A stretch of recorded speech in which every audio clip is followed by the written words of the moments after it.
একটা ডিফিকাল্ট টাইমে এই সরকার আমাদের মাননীয় প্রধানমন্ত্রী তারেক রহমান সাহেবের নেতৃত্বে এসেছেন।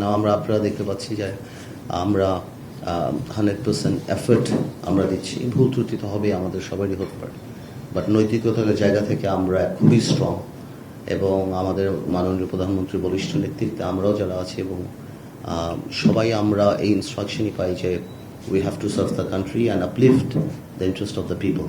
এটি আমাদের দরকার। সংবাদ মাধ্যম থেকে আমরা দেখেছি যে সংবাদ মাধ্যম বা অন্যান্য মিডিয়া এটাও মানতে হবে যে ওনারাও গণতন্ত্রের একটা অনেক বড় স্তম্ভ। এই 17 বছর আমাদের লড়াইটা ছিল গণতন্ত্রকে পুনঃপ্রতিষ্ঠা করা, যেটা নামে মাত্র গণতন্ত্র ছিল, বাট আমরা জানতাম যে একটা ফেসবুক স্ট্যাটাস দেওয়ার পরেও অনেকের অনেকবারই 10 বার চিন্তা করতে হতো স্ট্যাটাসকে আমি রাখবো কি রাখবো না। সেটা সংবাদ মাধ্যমের মধ্যেও ছিল, বাট তারপরও স্বীকার করতেই হবে যে সংবাদ মাধ্যম গত 17 বছরও সেই ধরনের আপনার কন্ট্রোলিং নেচার এবং কথায় কথায় সেই সময় বলা যে টেলিভিশনের লাইসেন্স কারা দিয়েছে, কাদের কথা বলতে হবে সেই যে মনে করিয়ে দেওয়া, হাত বেঁধে দেওয়া সাংবাদিক, তার মধ্যে থেকেও আমরা যতগুলি খবর পেয়েছি, আমরা যা যা খবর পেয়েছি সরকারের বা সব কিছু যে দ্য ওয়ে দে ফেইল্ড ওই সময় আর কি, বা যে অ্যাট্রসিটি বা যে অত্যাচার বা যেভাবে গণতন্ত্রের মুখ বন্ধ করা হয়েছিল বা অন্যান্য যা যাই আছেন সংবাদ মাধ্যমের মাধ্যমেই কিন্তু আমরা জানতে পেরেছি। তো সুতরাং আমাদের এই জুলাই আন্দোলনে কোনোভাবেও সংবাদ মাধ্যম বা যারা যারা আছেন তাদের ভূমিকাকে খাটো করে দেখার কোনো সুযোগই নেই সব দিক থেকে।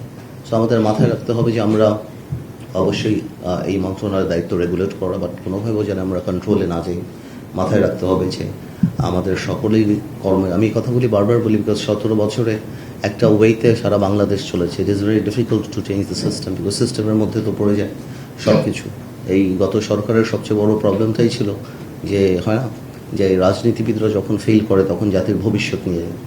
সো 17 বছরে আমরা এটা এখন রিয়েলাইজ করি সরকারে এসে যে 17 বছরে জুডিশিয়ারি থেকে আরম্ভ করে, পলিটিক্স থেকে আরম্ভ করে, স্ট্যাচুটরি বডি পার্লামেন্ট থেকে আরম্ভ করে প্রত্যেকটা ডিপার্টমেন্টে এমনভাবে নৈতিক অবক্ষয় বা এমনভাবে কর্মপরিকল্পনা বা এমনভাবে করা হয়েছে যেটা সময় লাগবে, এটা আমিও বিশ্বাস করি, আমিও রিয়েলাইজ করি। বাট আমাদের মাথায় রাখতে হবে যে আমরা জানি কোনোভাবেও সেই দিকে পা না দেয় এবং আমাদের রেগুলেটরি বডি এবং তাদের সাথে সেই সম্পর্ক করে এবং আমাদের জিনিসগুলি, আমাদের ইচ্ছা, আমাদের যে একটা বাংলাদেশকে একটা নতুন দিকে নিয়ে যাওয়ার যে স্বপ্ন, সেই জিনিসটা এবং সবচেয়ে বড় কথা যে ড্যামেজগুলি হয়েছে সেগুলি রিপেয়ার করা এবং নিউ সিস্টেম ডেভেলপ করা, সেই জিনিসগুলি থেকে আমাদের কনসেন্ট্রেট করতে হবে। Is very important. At the same time social values, আমাদের মুক্তিযুদ্ধের চেতনা থেকে আরম্ভ করে সব কিছুকেই আমাদের আপলিফ্ট করতে হবে। আর আরেকটা কথা মাথায় রাখতে হবে, আমি বিশ্বাস করি যে জিনিস আমরা যাই করব আমাদের সব কিছু যতই আমরা সিদ্ধান্ত নেই আমরা চাই যাতে আমাদের দ্বারা কোনো অন্যায় না হয়, এটা মাথায় রাখতে হবে। যখনই আমি বিশ্বাস করি পার্সোনালি লেভেলে যে যখনই আপনি ভালো কিছু করতে চাবেন আল্লাহর একটা রহমত আপনার উপরে থাকবে। আপনি যদি if your intention is good তাহলে একটা ডিভাইন ব্লেসিং আল্লাহ তাআলা দিয়ে দেয়। সেটাই মাথায় রাখবো আমরা, যাতে আমরা আগামীতে ঠিক করে কাজ করি সবাই মিলে ভালোভাবে। It's a team work. আপনারা যেখানে বসে আছেন আমার চেয়ে অনেক বেশি এক্সপার্টিজ আপনাদের।